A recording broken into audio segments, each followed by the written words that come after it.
Hi there, everyone. It's Sabrina from the Institute for Enology and Viticulture, and we are doing a microbiology presentation today, and this is an overview of wine microbes from harvest through bottle. A little bit of a disclaimer. This presentation is meant for second-year students at the Institute for Enology and Viticulture. However, students at the Institute of Masters of Wine may also find it helpful.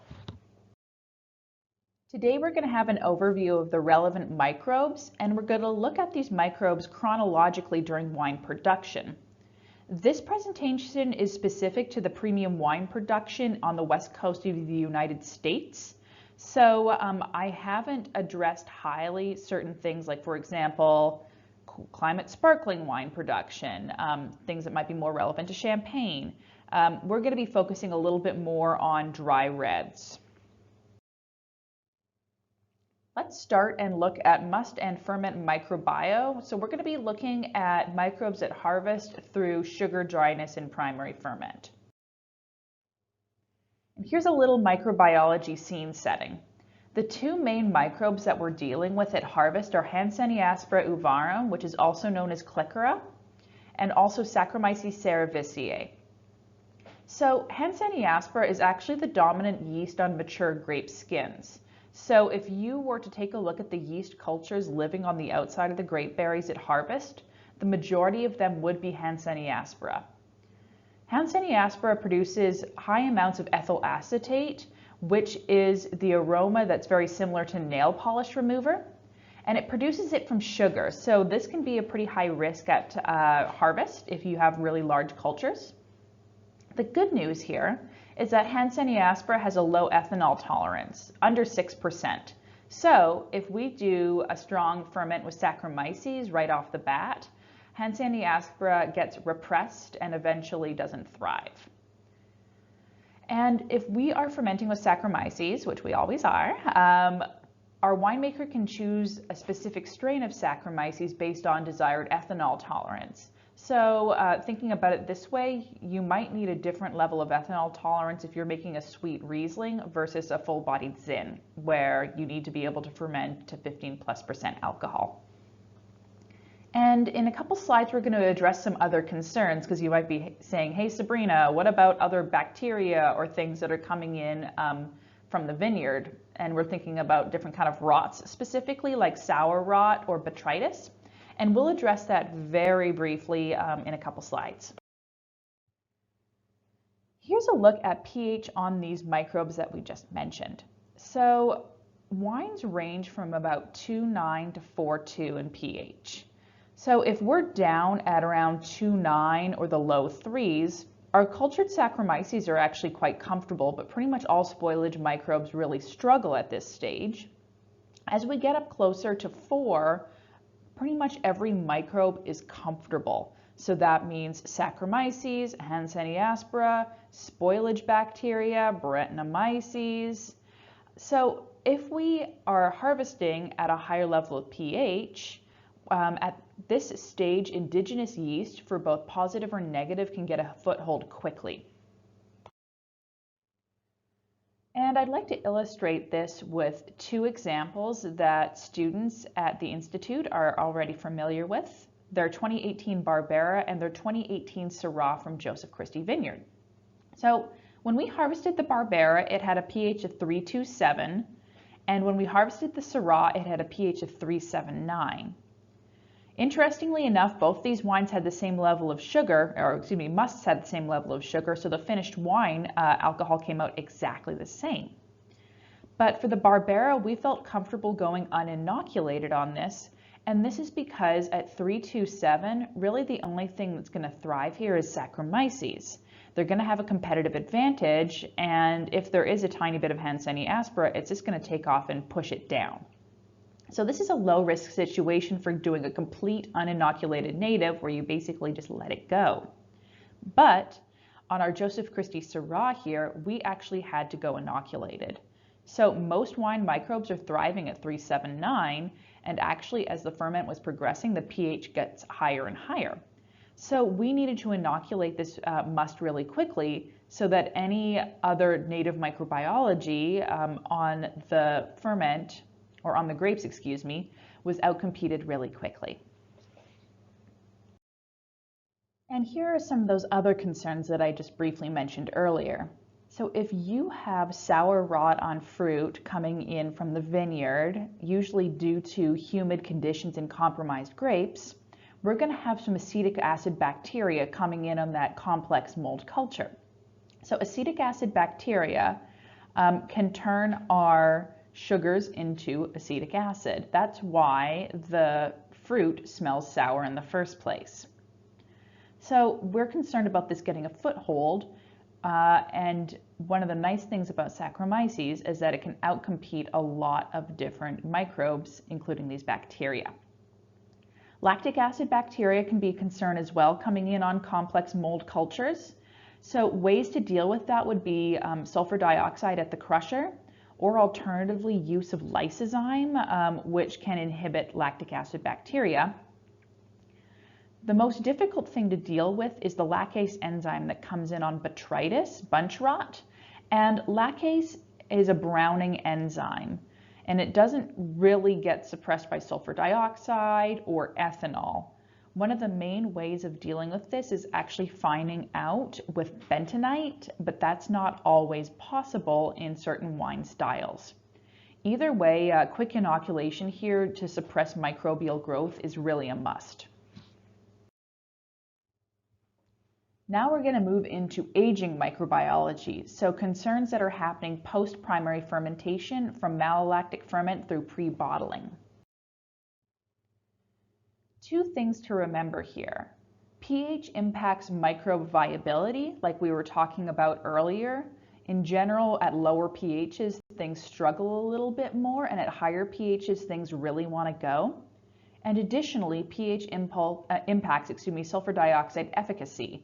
So when we have a lower pH, our sulfur dioxide is more effective. So therefore, we have this sort of 1-2 punch against microbial activity if our pH is lower. And here's a look of high pH on lactic acid bacteria. So non-Enococcus species are favored at higher pHs. So this includes Lactobacillus and Pediococcus species. So Lactobacillus and Pediococcus are really common, and to be a little cavalier about it, it's not a problem unless you're experiencing a problem, if that makes sense. If you're having clean ferments with Lactobacillus or Pediococcus in your wine and you're not getting any off-flavor production or any biogenic amines, then this isn't a problem. The job is getting done. You're fermenting that malic acid into lactic acid successfully, but these two species are definitely more prone to off-flavor production and biogenic amines than Enococcus. So this becomes especially difficult when we're looking at things at that really high pH level. So we're going to talk a bit about biogenic amines. Here's a disclaimer on this data. So the following wines here were analyzed by ETS using their Scorpions assay. And this is targeted gene amplification. So this is not plating where we would take part of the wine, we'd put it on an agar plate with nutrient, and we'd see what would grow. So when we're looking at genes, we're seeing that microbes are present, but they may not be viable. And to be totally gross about this, sometimes gross analogies stick in your brain pretty well. So I'm from British Columbia, and a couple years ago on the beach, feet started washing up. And that's horrific sounding, but this Scorpions is sort of similar to seeing a foot wash up on the beach. When we see that foot, it's implying that there's a body, but we don't see the body. So we actually don't have proof that there really is a person attached to it. Whereas if you're doing plating, you're seeing the body. You know that there was something there, and it's dead or alive. But with the ETS Scorpions, we're detecting what could have been once present, but isn't necessarily currently alive. So here's a look at these microbes in the 2018 Barbera and that Syrah that I mentioned earlier. So this is Saccharomyces culture. So that's why I mentioned the gene amplification versus plating thing here. It's not like these wines are undergoing an active primary fermentation right now. This is an indication of what once was. So pretty similar. Nothing on the Brett, thank God. But now we're looking at lactobacillus species, so not Enococcus. So these are the slightly less desired lactic acid bacteria. None in that Barbera, but we're starting to get some in the Syrah. Acetic acid bacteria, significantly more. Enococcus, interestingly enough, we have quite a bit more in the Syrah, but we have a little bit of presence in the Barbera. It's likely, based on this information that I'm seeing here, that this Syrah went through malolactic fermentation with a complex culture of different malolactic bacteria, not just Enococcus. So we've got lactobacillus in the mix as well. And pedio is way different. So 4.4 million cells per mil. That's actually a good concentration. That's significant for microbes. So this Syrah went through a fermentation for malolactic with a complex culture and had significantly more of the microbes that are prone to produce off flavors and biogenic amines. Here's the main issue with those malolactic bacterial species that aren't Enococcus.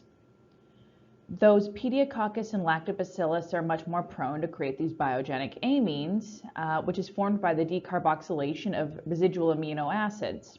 So if your yeast don't chew through all of those amino acids during primary fermentation, we have potential food here for pedio and lacto to create biogenic amines.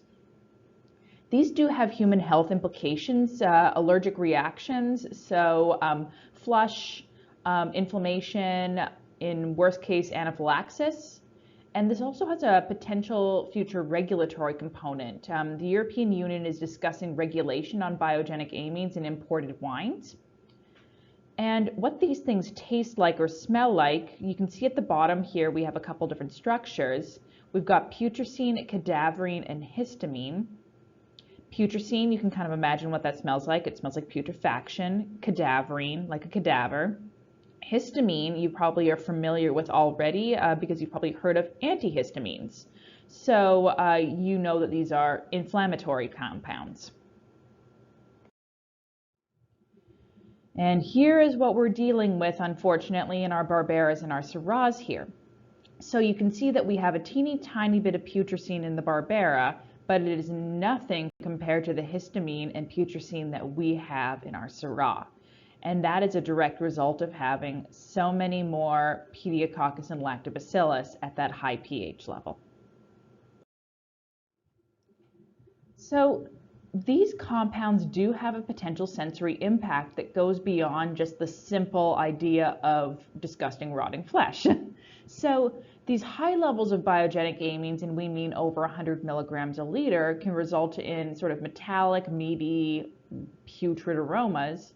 But what about moderate levels? And what I'm proposing here is that these potentially contribute to savory qualities in wines. So you also have biogenic amines formed during fermentation in other food products that you might be familiar with. For example, these form during the dry aging of beef or the fermentation and aging of hard cheeses. So these sort of savory components that we get in some of our Syrahs might be potentially from low levels of biogenic amines. However, it can be hard to ride that line. Where do you get the benefits and what point is the tipping point where we get bad sensory impact or inflammation issues? So the takeaway here is that high pH wines have much more risk assessment and management than lower pH wines. So it's easier to control your microbiome when your pH is low, and culture inoculations in higher SO2 really has a limited impact on high pH wine. Like you can see that we just had a lot of rogue microbiome going on in that Syrah. So native fermentation is becoming increasingly popular in Washington state. I'd actually say in just the overall premium wine industry on the West Coast. And specific to Washington, I think that we're seeing this become increasingly popular because the majority of our wineries by count are boutique. So it's easier to manage this kind of risk. If you have a small production, you're much more familiar with your barrels. If you are a large producer where you have 75,000 barrels in your winery, it's really difficult to manage risk because you don't have that intimacy and that high touch relationship with your barrels like you would if you were in a smaller winery. And here is your regular free sulfur dioxide reminder. You know me, I love pH and sulfur. So a small slice of our free sulfur dioxide is in molecular form, the form that really does the work. And as we increase in pH, that slice goes to basically 0. So this has some pretty big implications for our microbiological stability as well, because not only are things more likely to thrive, our sulfur isn't doing the work anymore. So here's a little example.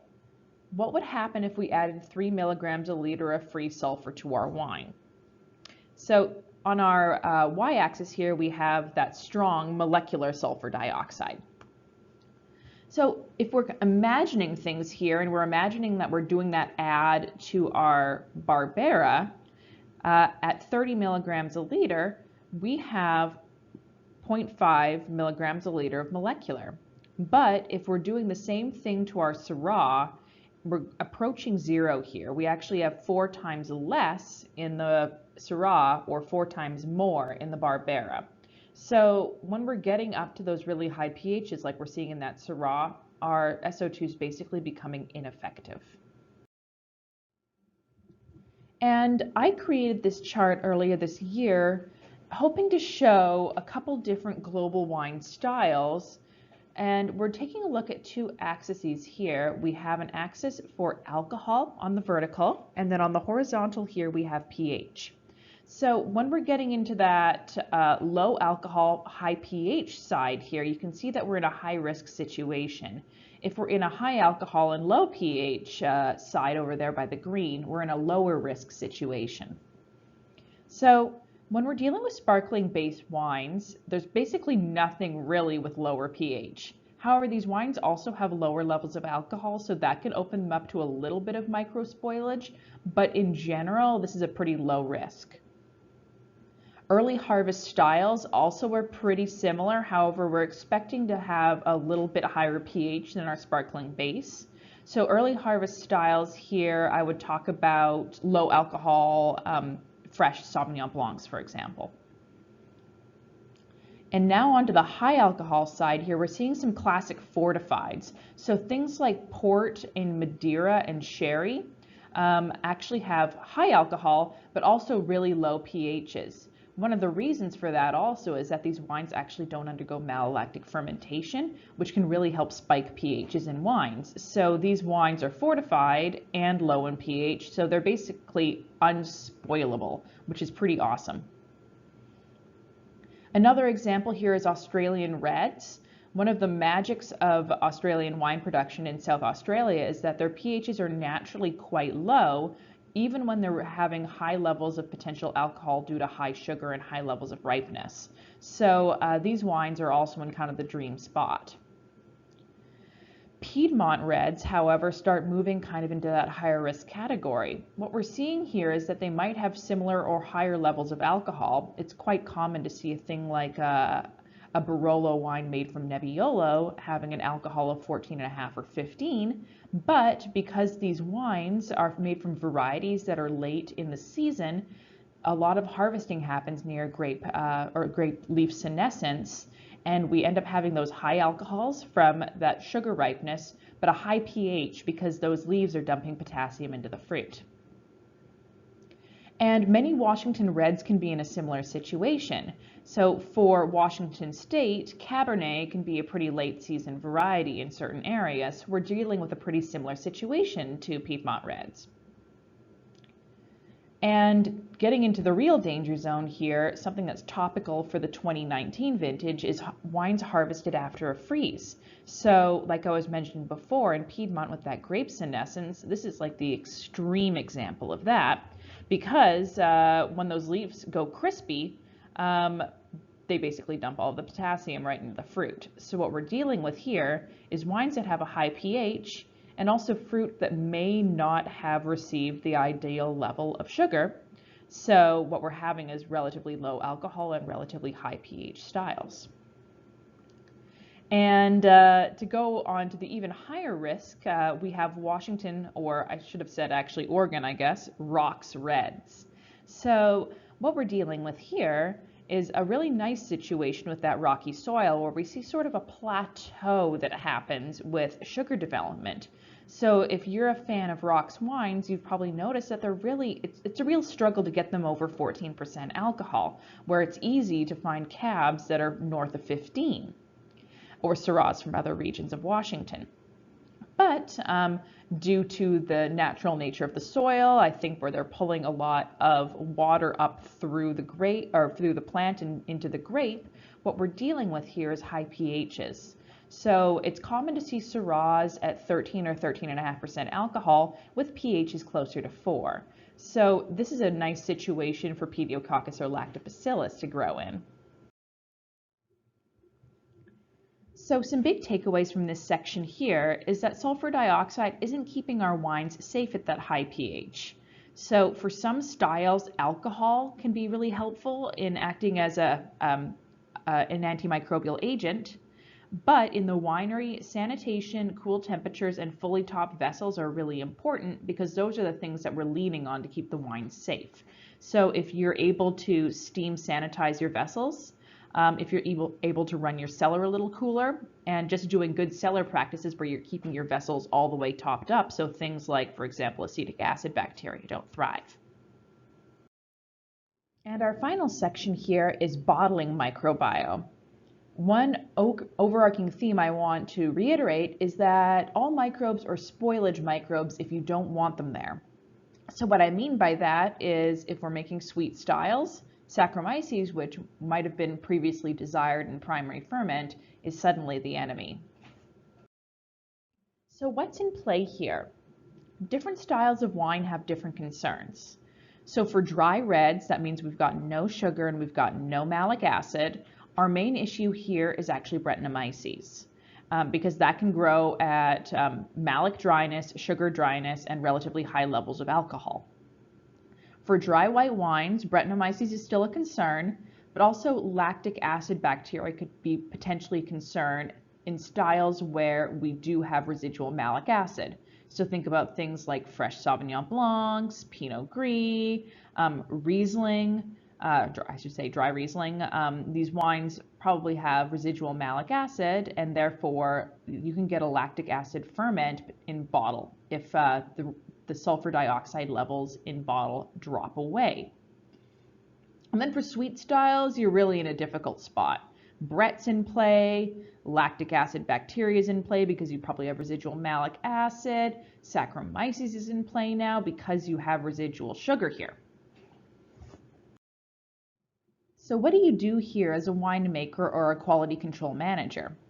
For the dry red, do you have Brettanomyces in your winery or a history of Brettanomyces in your winery? If yes, you should be sterile bottling because that's going to remove the Brettanomyces cells from the wine and you're good to go. If you have no history of Brett in your winery and your wines are clean, you're free to filter to your desired level in bottle because there's very few things that can actually grow in that wine after the wine has been bottled. For dry white styles, it really hinges on malic acid content. Did your wine undergo malolactic fermentation? If yes, or excuse me, if you do have malic acid, I should say, you got a sterile bottle because say this wine is designed for some aging and eventually the sulfur dioxide level drops to a low level, these malic or lactic acid bacteria are still viable. They can start growing and then you can have a re-fermentation in bottle. If you have a sugar dry and malic dry white wine, you should still sterile bottle honestly for just peace of mind and being able to sleep at night. but there's not a lot that'll grow in your wine at this point. It's sort of similar to the dry reds. For sweet styles, you should always sterile bottle. There's just too many things that could potentially grow here, including your Brett, your Saccharomyces, which are really not suppressed by free sulfur dioxide level. So you just really have to get all microbes out of that wine. For some global examples here, for sweet styles in Sauterne and in the Mosel, where they do sweet and off-dry Rieslings, it's completely standard to do sterile bottling on all wines. So here's a few examples here with a very beautiful model. So over on the left-hand side here, we have a local example. This is from Hayu Wine Farm in Hood River, Oregon. So this wine is a light red style. So it's a blend of Pinot Noir and Pinot Gris. And it's completely sugar dry. It's a malic dry as well.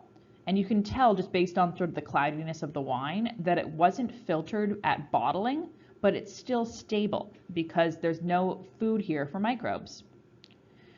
Here in the middle, we have an Ebling. So this is from the Mosel, and this is a white wine with a teeny tiny hint of residual sugar. And the freshness of it tells me that there was no malolactic fermentation here either. So this wine was definitely sterile filtered at bottling. And then over on the right here, we have a Mondavi Reserve from 2000, super delicious Cab Sauv. This wine is sugar dry and malic dry. However, this wine is meant for consumption across the United States. This is an iconic and well-known wine, and it travels a little further afield. So these kind of wines are still sterile bottled because when you're putting things on a truck, sending them across the country to customers that are really excited about it, you want to make sure that you're giving them the optimum experience. So sterile bottling here is still a must. Thank you very much for listening. That's actually all I have for today. Thank you for letting me put cute photos of Digby in here. Students, shoot me notes of any questions that you have. Non-students, feel free to contact me as well. Chin chin.